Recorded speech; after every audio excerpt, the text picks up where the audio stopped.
Assalamualaikum warahmatullahi wabarakatuh. Alhamdulillahirabbil alamin wa bihi nasta'inu ala umuri dunya waddin. Assalatu wassalamu ala Muhammadin wa ala alihi wa sahbihi ajma'in, amma ba'du.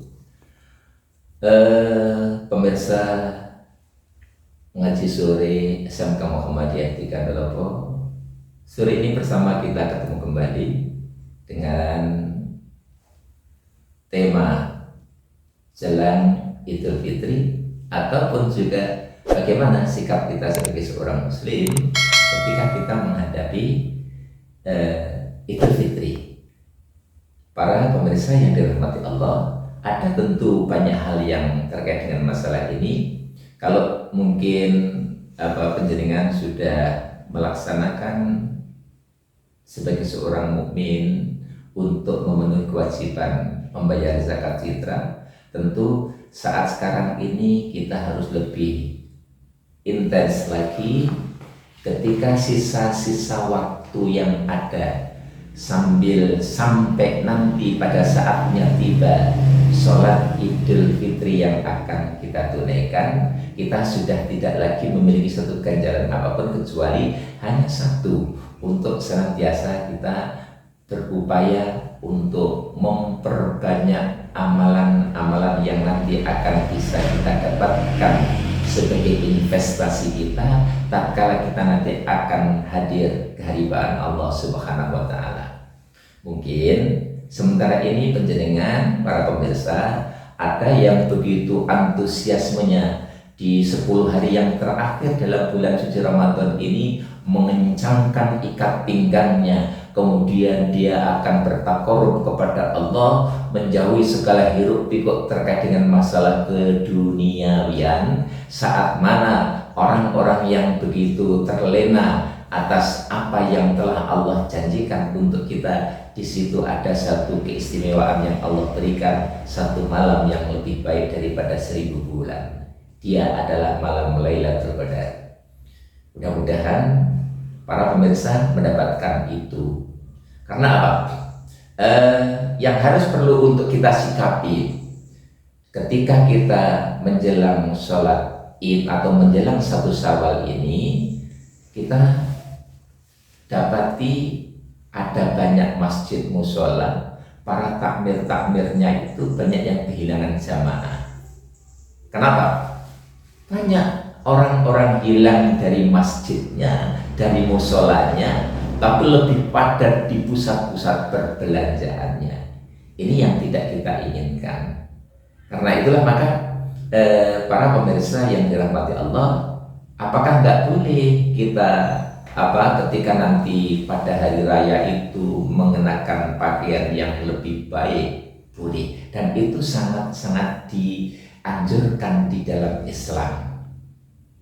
Sebab itulah maka tentunya ada banyak hal bagaimana sikap kita sebagai seorang mukmin dalam rangka untuk bersukacita atas hari kemenangan yang kita nantikan itu. Kemudian kita begitu matahari sudah mulai masuk ke peraduan, maka berarti sudah pertanda masuk waktu maghrib tiba, itu sudah masuk tanggal 1 Syawal.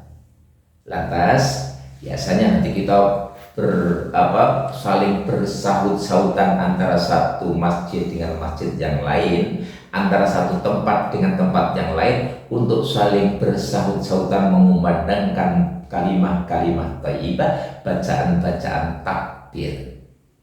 Sebab itulah maka para pemirsa yang dirahmati Allah, apa yang harus kita persiapkan tatkala besok kita akan memasuki 1 Syawal itu, sebelum kita hadir di masjid ataupun juga di tanah-tanah lapang untuk menunaikan sholat Id, ada yang perlu kita perhatikan bersama. Kenapa? Di samping kita banyak mengumandangkan takbir, kemudian sudah barang tentu kita pun juga untuk membersihkan diri, bersuci terlebih dahulu. Syukur-syukur ya langsung mulai kita seperti mandi besar itu, kemudian kita pilih pakaian yang terbaik pada saat itu, berangkat ke tempat untuk sholat Id. Nah, dalam hal ini ketika kita sudah mengenakan pakaian yang terbaik ini, maka ada yang perlu kita ingat. Ini menjadi satu ketetapan sunnah. Apa? Yakni ketika kita sebelum menghadiri sholat id, upayakan kita makan terlebih dahulu walaupun itu sedikit, ataupun juga minum walaupun itu sedikit. Ini suatu pertanda bahwa hari ini kita sudah tidak lagi berpuasa, kita berhari raya. Namanya hari raya, ya kita rayakan dengan sukacita, dengan begitu gembira ya. Maka hal ini pun juga beliau Rasulullah Shallallahu Alaihi Wasallam ketika hadir di tanah lapang itu, beliau melalui satu lorong yang satu, kemudian nanti ketika pulang pun beliau tidak melewati lorong yang pertama tadi, dia mengambil jalan yang lain. Ini dalam rangka apa? Dalam rangka untuk syiar. Ini jamaah sekalian. Loh, apakah nggak boleh misalnya karena saya misalnya melewat jalur yang akan berbeda nanti karena jaraknya terlalu jauh, kemudian kita lewat jalur yang pertama? Boleh. Tapi dianjurkan kita untuk berbeda jalur ketika kita antara berangkat dan pulang dari kita menunaikan sholat id itu. Nah, kemudian para jamaah pemirsa ngaji sore yang senantiasa dirahmati oleh Allah, tentu ada banyak hal yang harus kita perhatikan di dalamnya. Ketika kita hadir di sholat id itu bukan untuk riya, bukan untuk pamer berkaitan dengan kendaraan kita, pakaian kita, kalau ibu-ibu mukena yang dikenakan, kemudian juga dengan berbagai macam aksesoris-aksesoris yang lain. Bukan itu. Kita boleh bergembira, kita boleh bersukacita karena kita telah menang. Menang apa? Kita sudah mampu untuk menundukkan hawa nafsu selama 1 bulan.